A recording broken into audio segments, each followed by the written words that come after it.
Hello नमस्कार साथियों, कैसे हैं आप सभी लोग। आशा आप सभी लोग अच्छे ही होंगे और स्वस्थ होंगे, मस्त होंगे और मन से पढ़ाई करते होंगे। तो चलिए, आज का जो हमारा टॉपिक है वो है संज्ञा। यानी आप अगर इंग्लिश में बोलना चाहते हैं तो आप इसे नाउन बोल सकते हैं। तो आज का जो हमारा टॉपिक है वो संज्ञा है। तो संज्ञा देखते हैं कि संज्ञा किसे कहते हैं। और इससे पहले अगर आप इस चैनल पर नए हैं तो चैनल को सब्सक्राइब कर लीजिएगा, वीडियो को लाइक कर दीजिएगा और अपने दोस्तों में शेयर कर दीजिएगा ताकि वो भी इस टॉपिक को पढ़ सके और इससे कुछ सीख सके। तो चलिए हम लोग देखते हैं। मेरा जो टॉपिक है वो है संज्ञा। संज्ञा ये हिंदी व्याकरण आप लोग देख सकते हैं। हिंदी व्याकरण में हम पढ़ने वाले हैं संज्ञा। तो चलिए, सबसे पहले आता है कि संज्ञा किसे कहते हैं। संज्ञा किसे कहते हैं तो देखिए, हमने यहाँ पर लिखा है कि किसी व्यक्ति, वस्तु, स्थान या भाव के नामों को ही संज्ञा कहते हैं। कोई भी प्लेस हो या कोई भी थिंग हो या कोई भी स्थान हो, वस्तु हो, व्यक्ति हो, मैन हो, भाव हो के नाम को ही संज्ञा कहते हैं और इसे ही हम संज्ञा कहते हैं। तो चलिए देखिए, परिभाषा तो आप लोगों ने देख लिया कि संज्ञा किसे कहते हैं। संज्ञा किसी व्यक्ति, वस्तु, स्थान या भाव के नाम को ही संज्ञा कहते हैं। अब इसका एग्जाम्पल क्या क्या होगा, जैसे राम। अब राम भाई किसी व्यक्ति का नाम ही है, किसी व्यक्ति का नाम। अगर आप इसे शॉर्ट में समझना चाहते हैं कि संज्ञा किसे कहते हैं, हम नहीं जानते हैं परिभाषा क्या होता है संज्ञा का, हमें नहीं पता और हमें परिभाषा से मतलब भी नहीं है। शॉर्ट में समझिए संज्ञा किसे कहते हैं। संज्ञा नाम को ही संज्ञा कहते हैं, नाम को ही संज्ञा कहते हैं। एकदम पूरा आसान तरीका से समझिए कि संज्ञा किसे कहते हैं। तो नाम को ही संज्ञा कहा जाता है, नाम को ही संज्ञा कहते हैं। हम नहीं समझते हैं कि कोई व्यक्ति हो, वस्तु हो, स्थान हो, भाव हो, हम नहीं जानते। हम इतना जानते हैं कि नाम को ही संज्ञा, कोई भी किसी भी चीज़ का नाम है उसे हम संज्ञा बोल सकते हैं। चाहे वो बोर्ड हो, बोर्ड का नाम है ना वाइट बोर्ड, तो ये संज्ञा हो गया। मार्कर है, मार्कर का नाम है ये वाइट मार्कर या वाइट बोर्ड का मार्कर, तो इसका नाम है। मोबाइल का नाम है वीवो, ओप्पो, सैमसंग। कुछ भी सामान आप ले लीजिए जिसका नाम हो, और ऐसा कोई भी नहीं है इस पृथ्वी पर जिसका कोई नाम नहीं हो। अगर उसका नाम नहीं है तो वो संज्ञा में गिनती नहीं आएगा, अगर उसका नाम है तो वो संज्ञा में गिनती जरूर आएगा। तो चलिए, हमने समझाने का कोशिश किया। जैसे कलम, भाई उसका नाम तो है ना, लिंक, अग्निजल, नाम है उसका लखीसराय। पटना, दोस्ती हमारा भाव में आ जाता है, क्योंकि दोस्ती को हम देख नहीं सकते हैं, सिर्फ हम बोलते हैं कि वो मेरा दोस्त है, लेकिन हम उससे कितना दोस्ती है, मतलब हमें उससे कितना दोस्ती या उसको हमसे कितना दोस्ती है, ये हम नहीं देख पाते हैं। तो दोस्ती हमारा भाव में आ जाएगा। इसी तरह से पटना हमारा स्थान में आ जाएगा। पटना एक प्रॉपर नाम है, नहीं पटना। लखीसराय एक नाम है, तो ये आपका संज्ञा में आएगा। अब कौन संज्ञा में आएगा वो हम आगे देखेंगे। तो चलिए, अब आ जाता है संज्ञा के प्रकार या संज्ञा के भेद, आप बोल सकते हैं संज्ञा के प्रकार या संज्ञा के भेद। तो संज्ञा के 5 भेद होते हैं, संज्ञा के 5 भेद होते हैं, संज्ञा के पूरा 5 भेद होते हैं। देख सकते हैं संज्ञा के 5 भेद होते हैं। कौन? तो देखिए, पहले एक मरतबा आप इसे व्यक्तिवाचक, जातिवाचक, समूहवाचक, भाववाचक, द्रव्यवाचक। ठीक, आपने देख लिया व्यक्तिवाचक, भाववाचक, समूहवाचक, व्यक्तिवाचक, जातिवाचक, समूहवाचक, भाववाचक, द्रव्यवाचक। ठीक, अब हम इसको आद कैसे रखेंगे, या मतलब इतना तो हम जानते हैं कि संज्ञा का 5 भेद होता है। कौन? तो व्यक्तिवाचक, जातिवाचक, समूहवाचक, भाववाचक, द्रव्यवाचक, इतना हम लोग जानते हैं। संज्ञा के 5 भेद होते हैं। अब इसको हम आद कैसे रखेंगे, तो देखिए, संज्ञा को आद रखने का सबसे आसान ट्रिक, 5 संज्ञा को आद रखने का सबसे आसान ट्रिक है।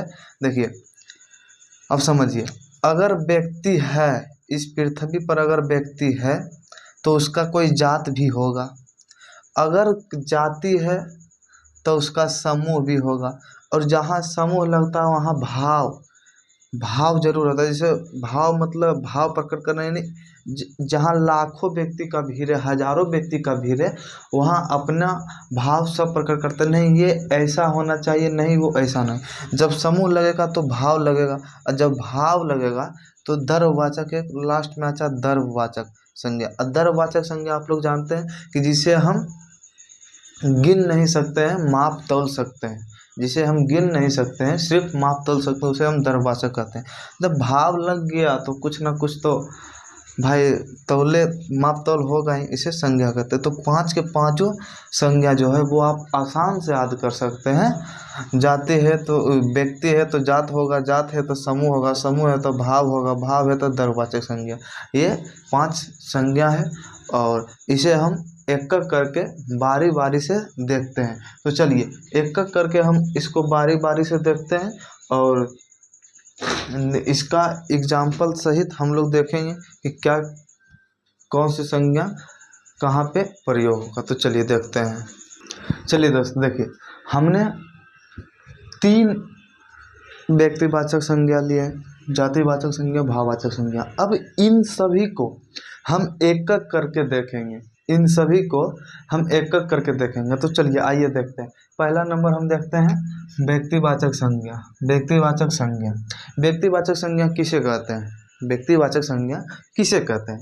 तो देखिए, जिस संज्ञा से किसी एक व्यक्ति, यहाँ पे ध्यान दीजिएगा, किसी एक व्यक्ति या एक खास व्यक्ति, किसी एक व्यक्ति या किसी खास व्यक्ति वस्तु या स्थान का बोध हो, व्यक्ति वस्तु या स्थान का बोध हो, यानी व्यक्तिवाचक संज्ञा हम उसे कहेंगे जिससे किसी खास या किसी एक प्रॉपर उसी का बोध हो, उसे हम व्यक्तिवाचक संज्ञा कहेंगे। इसका एग्जाम्पल क्या होगा? तो देखिए, जैसे में हमने लिया राम। अब भाई सबको हम राम कह देंगे कि राम कोई खास हुआ, अगर उसका नाम राम है तो वो खास हुआ। कृष्ण, कृष्ण सब हो जाते हैं, कृष्ण भगवान एक ही को है तो वो खास है, कृष्ण हम उसी को बोल सकते हैं। प्रॉपर किसी का नाम होना चाहिए। कृष्ण, पटना का गोलघर का है, पटना का गोलघर खास न है कि? पटना का गोलघर। ताजमहल, ताजमहल 3 गो ताजमहल है कि एक ही गो ताजमहल है, वो खास है। लाल किला, लाल किला 2 गो लाल किला है, लाल किला दिल्ली में है, खास हुआ। दिल्ली, अब स्थान पे देखिए, दिल्ली, दिल्ली स्थान न है, पंजाब, पंजाब मेरा स्थान हुआ। यही हुआ आपका व्यक्तिवाचक संज्ञा। जैसे हम और एग्जांपल ले सकते हैं व्यक्तिवाचक संज्ञा में। हम ताजमहल, अगर एक एक करके आप समझना चाहते हैं तो देखिए आप आराम से समझ सकते हैं, एक एक करके आप आराम से समझ सकते हैं। अगर हम व्यक्ति में लें तो राम, श्याम, कृष्ण और विवेकानंद को हम, विवेकानंद जी को हम ले सकते हैं। अगर हम वस्तु में देखें तो ताजमहल, पटना का गोलघर, लाल किला। अगर हम स्थान में देखें तो दिल्ली, पंजाब, हरियाणा, गुजरात, बेंगलोर, बिहार, सब हो सकता है भाई, स्थान के नाम पर सभी हो सकता है। तो ये रहा हमारा व्यक्तिवाचक संज्ञा। अब हम आते हैं जातिवाचक संज्ञा पे। तो जातिवाचक संज्ञा किसे कहते हैं? जिस संज्ञा से जाति भर का बोध हो उसे जातिवाचक संज्ञा कहते हैं। जिस संज्ञा से जाति भर का बोध हो, जैसे हम किसी एक का नाम ले और उससे जाति भर का बोध हो, एक का नाम ले और पूरा जाति भर का बोध हो, तो उसे हम जातिवाचक संज्ञा कहते हैं। हमने नाम लिया एक का लेकिन बोध हुआ पूरा पूरा, उसे हम जातिवाचक संज्ञा कहते हैं। जैसे, अब जैसे में क्या है? नदी, नदी भाई, नदी हम बोलेंगे तो किसी पर्सनल का हम नाम लिए हैं कि हम बोले हैं कावेरी नदी, कोसी नदी, गंगा नदी? हम तो नहीं बोले हैं, हम सिर्फ बोले हैं नदी। अब नदी बोले हैं तो हम उसका जात बताए हैं कि नहीं, नदी का भी जात होता है। कौन नदी, किस जात? हमने नदी सिर्फ बोला, हमने किसी का नाम नहीं लिया। लड़का, लड़का भर का हम जब जैसे अब बहुत सारा लड़का खड़ा है, अगर हम बोलेंगे सभी लड़के इधर आ तो पूरा लड़का आएगा, लेकिन सभी लड़का में अगर हम किसी एक का नाम ले लेंगे, राम इधर आओ, तो फिर हमारा व्यक्तिवाचक संज्ञा हो जाएगा, वो हमारा खास हो जाएगा, क्योंकि हम राम को ही बुलाए हैं और राम को बुलाए हैं तो राम ही आएगा। अगर हम बोलेंगे सभी लड़के इधर आए तो ऐसा एक भी नहीं होगा, वो नहीं सोचेगा कि नहीं हमें नहीं बुलाया, वो सोचेगा हमें नहीं, ऐसा नहीं। हम बोले हैं लड़के पूरा लड़का इधर आ, तो पूरा लड़का आएगा। अगर हम बोलते हैं कि राम श्याम मोहन इधर आ, तो वो तीन ही आते, राम श्याम मोहन ही आते, चौथा सोहन कभी नहीं आ सकता था, सोहन कभी नहीं आ सकता था। तो ये हमारा जाति हुआ। अब इसका देखिए शहर, भाई हम शहर बोले, हम किसी का नाम नहीं लिए हैं ना। शहर आपका पटना भी है, शहर आपका लखीसराय शहर भी है, आपका दिल्ली भी शहर ही हो जाता है, गुजरात भी शहर ही हो जाता है। तो हमने किसी का नाम नहीं लिया, हमने सिर्फ शहर बोला।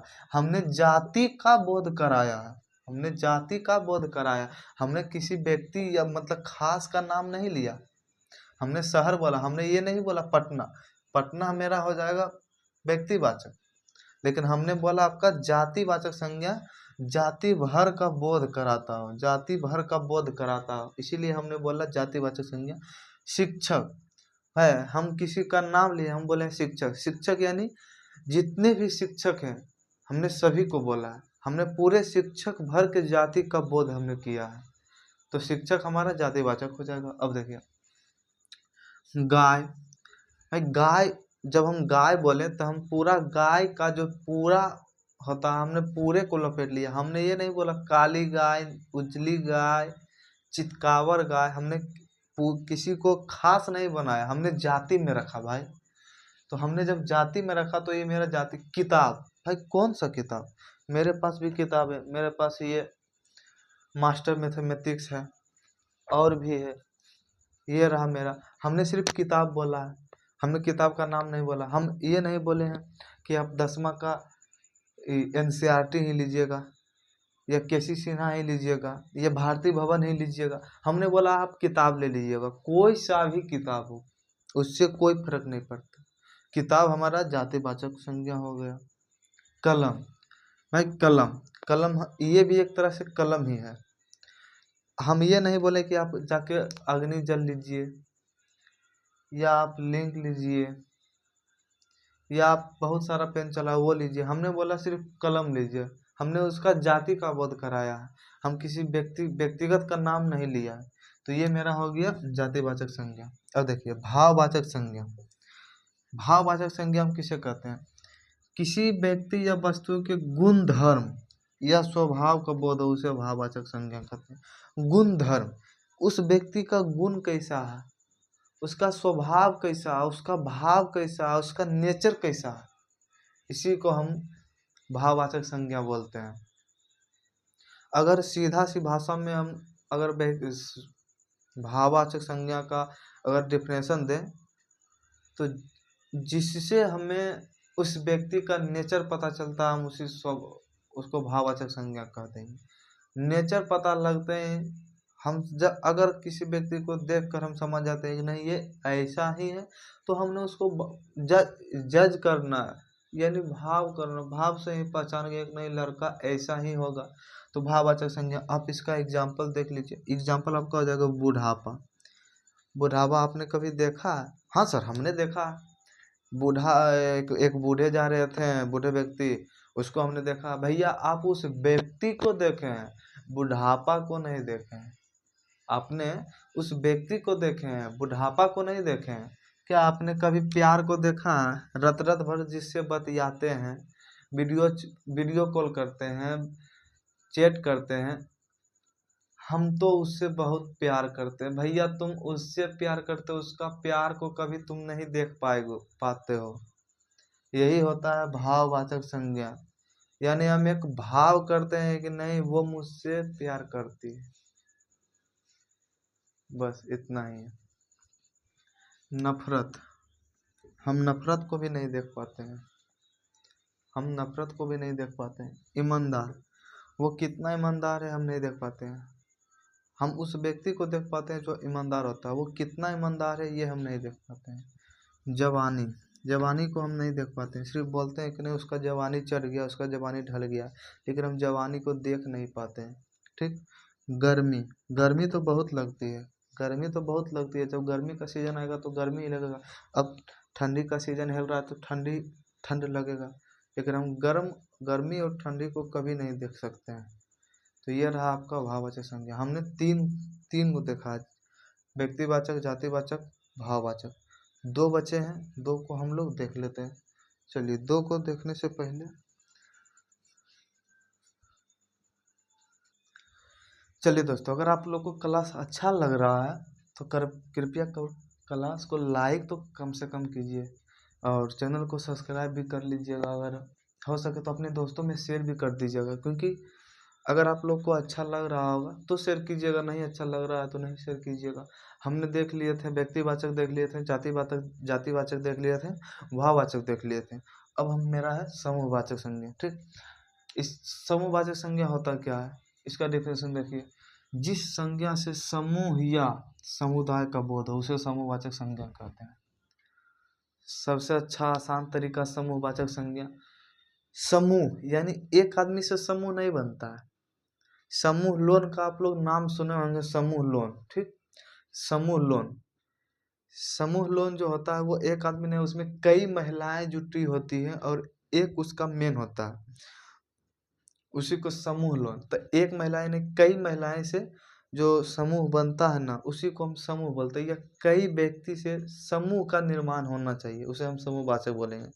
जैसे एग्जाम्पल देख लीजिए आप लोग का परिवार। परिवार परिवार एक लोग से नहीं बनता है। क्या मैं खुद से पर बोल सकता हूँ कि मैं एक परिवार हूँ? नहीं। परिवार के लिए कम से कम दो व्यक्ति जरूर चाहिए। हम दोनों परिवार, या दो से तीन व्यक्ति देखते आप बोलते हुए सुने होंगे कि हम दोनों परिवार हैं, यानी दो व्यक्ति कम से कम परिवार कहलाने के लिए उसको दो व्यक्ति की जरूरत पड़ेगी तो पड़ेगी। ठीक, सभा, सभा एक आदमी से नहीं लगता, कम से कम उसमें हजारों व्यक्ति होना चाहिए तभी सभा लगेगा। गैंग, क्या आप अकेला गैंग बोलिएगा हम गैंग है, मेरा एक गैंग है? भैया कौन गैंग? उसमें ना आपका कोई आदमी है तो गैंग हुआ कैसे? गैंग में कम से कम आपको दो से तीन आदमी चाहिए, या दो से अधिक बोल सकते हैं, तीन नहीं दो से अधिक, तो ही गैंग का निर्माण होगा। जैसे कि अभी आप लोग देख रहे हैं, एक लॉरेंस बिश्नोई का नाम बहुत ज़्यादा चर्चित हो रहा है कि वो सलमान खान को मारने की धमकी दे रहे हैं, तो भैया उसका एक गैंग है। अब लॉरेंस बिश्नोई अकेला नहीं बोल सकता है कि मेरा एक गैंग है, मैं सलमान खान को मार दूंगा। नहीं भैया, उसका एक गैंग है, समझ गए? झुंड, झुंड मतलब समझ रहे हैं ना, कि झुंड में तो कुत्ते आते हैं, शेर तो अकेले आते हैं। डायलॉग आप सुने होंगे कि झुंड में कुत्ते आते हैं, शेर तो अकेले आते हैं। तो झुंड यानी एक दो व्यक्ति से झुंड नहीं होता, झुंड के लिए भी कम से कम बहुत सारे व्यक्ति की जरूरत होती है। चाबी का गुच्छा, अब सिंगल चाबी से थोड़ा ना बोल सकते हैं कि चाबी का गुच्छा है। ये आपका चाबी का गुच्छा नहीं है, ये एक सिंपल चाबी है। चाबी का गुच्छा होने के लिए भी कम से कम उसमें पाँच से छः चाबी होना चाहिए, तो भी चाबी का गुच्छा समूहवाचक संज्ञा में आएगा। किसमें? समूहवाचक संज्ञा में। ठीक, टीम, क्या टीम, अभी जो इंडिया बोलते हैं ना, टीम इंडिया, तो टीम इंडिया में एक ही व्यक्ति है, सिर्फ रोहित शर्मा नहीं है, विराट कोहली भी है, सूर्य कुमार यादव भी है, कुलदीप भी है, हार्दिक पांड्या भी है। तो सभी को मिलाकर एक टीम का निर्माण होता है, खुद का टीम का निर्माण नहीं कर सकते। कोई भी व्यक्ति अकेला टीम का निर्माण नहीं कर सकता है। टीम का निर्माण करने के लिए कम से कम उसे दो से अधिक व्यक्ति की जरूरत होती है, तभी वो बोल सकती है कि ये मेरा टीम है, अन्यथा नहीं बोल सकता कि वो मेरा टीम है। चलिए, क्लास, अब क्लास में भैया आप अकेले बैठे रहिएगा, बोलिएगा क्लास। क्लास क्लास में कई मतलब बच्चे बैठे रहते हैं, तो कई बच्चे जब बैठे रहते हैं तो हम एक बोल सकते हैं कि बच्चों का ये समूह है या बच्चों का झुंड है। और झुंड जो होता है आपका, वो आपका समूहवाचक में आता है। तो चलिए, आशा है कि आप लोग समझ गए होंगे। अब अगला है आपका द्रव्यवाचक संज्ञा। द्रव्यवाचक संज्ञा किसे कहते हैं? वैसे संज्ञा, मतलब द्रव्यवाचक संज्ञा हम उसे कहते हैं जिसे ना हम गिन नहीं सकते हैं, सिर्फ माप और तोल सकते हैं। डेफिनेशन देख लीजिए। वे वस्तु जिन्हें हम गिन नहीं सकते हैं, माप वो तौला जा सकता है। जिन्हें गिना नहीं जा सकता, मापा वो तौला जा सकता है, उसे हम द्रव्यवाचक संज्ञा कहते हैं। जैसे चांदी, चांदी को भैया आप नहीं गिनिएगा, ये ना कि उठाइएगा एक चांदी रहा, उस थोड़ा सा भी तोड़ेगा ना, उससे थोड़ा सा भी निकालेगा तो वो चांदी ही रहेगा, उससे थोड़ा सा भी निकालेगा तो वो भी चांदी ही कहलाएगा। ये नहीं कहलाएगा कि नहीं है ये आपका लोहा हो गया, नहीं, उससे थोड़ा सा भी निकालेगा तो वो आपका चांदी ही हुआ। तो चांदी को आप गिन नहीं सकते हैं, चांदी को आप माप व तौल सकते हैं। सोना, वही बात है, सोना इतना सी सोना भी सोना ही होगा, और इतना बड़ा सोना है, 1 ग्राम सोना सोना ही होगा, 100 ग्राम सोना सोना ही होगा। ठीक। लोहा, अब आप एक लोहा मतलब मान के चलिए कि इतना बड़ा लोहा ले लीजिए, और उससे इतना को आप तोड़ के बोलिए ये क्या है, तो भाई बोलेगा लोहा ही है। फिर इतना सा तोड़िए वो लोहा ही होगा। आप उसका छोटा सा भी टुकड़ा लीजिएगा तो वो आपका लोहा ही होगा। तो लोहा आपका हो गया, मतलब उसे हम गिन नहीं सकते हैं, उसे हम माप सकते हैं कि हाँ आपका 5 kg हुआ, 2 kg हुआ, 1 kg हुआ, ये नहीं बोल सकता कि हाँ एक लोहा हुआ, नहीं। पीतल, वही बात है, सोना चांदी। चावल, चावल को आप गिन कर लेते हैं, दुकान में जाते हैं तो क्या बोलते हैं कि भैया हमको एक चावल दे दीजिए, नहीं 1 kg चावल दीजिए, तो आप तो तौल कर ले रहे हैं, गिन कर तो आप चावल ले नहीं रहे हैं। तो चलिए, पानी, पानी क्या गिन कर लेते हैं, भैया हमको एक पानी दीजिएगा, बोलते हैं भैया हमको एक पानी दीजिएगा, 2 पानी दीजिएगा, नहीं। पानी 1 लीटर पानी होता है, 2 लीटर पानी होता है, 3 लीटर पानी होता है, 5 लीटर पानी होता है, यानी पानी को हम तौल सकते हैं, गिन नहीं सकते हैं। चलिए, दूध, दूध भी वही हाल है, दूध को हम आधा पौआ, 1 पौआ, 100 ग्राम, 1 kg, 2 kg, 5 kg, 10 kg ऐसे हम तौलते हैं, गिनते नहीं हैं। ठीक।